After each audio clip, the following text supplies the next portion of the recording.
నేను రాజకీయాల జోలికి వెళ్ళదలుచుకోలేదు, రాజకీయ విమర్శలు చేయదలుచుకోలేదు. కానీ 2014 తర్వాత మెదక్ ప్రాంతం యొక్క అభివృద్ధి కోసం ప్రారంభించిన నిమ్స్ అభివృద్ధి కుంటుపడింది.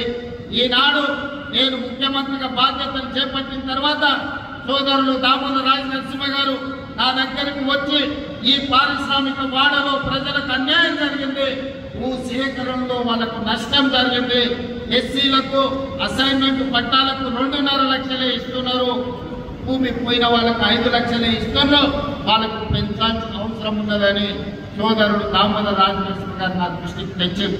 ఎంబడే మా అధికారులను పిలిపించి మీరు అక్కడికి వెళ్ళి పరిశీలించి ఆ ప్రాంత రైతులతో మాట్లాడండి, వాళ్ళకు న్యాయం జరగాలి అని నష్ట పరిహారాన్ని పెంచి ఇవ్వడమే కాదు వాళ్ళందరినీ పిలిచి మాట్లాడి ఈరోజు భూసేకరణ కార్యక్రమాన్ని వేగంగా ముందుకు తీసుకెళ్లి ఈ ప్రాంతంలో ఇండస్ట్రీస్ పార్క్ తీసుకొచ్చి ముఖ్యంగా ఆటోమొబైల్ ఇండస్ట్రీ తేవాలని ఇవాళ హుండై కార్ల పరిశ్రమకు జైరాబాద్ నిమ్స్ లో స్థలాన్ని కేటాయించి 450 ఎకరాలు పొందడంలోనే హుండై కార్ల ఉత్పత్తి సంస్థ ఇక్కడ వాళ్ళ కార్యక్రమాలను ప్రారంభించబోతుందని తెలియజేయడానికి నేను సంతోషపడుతున్నా.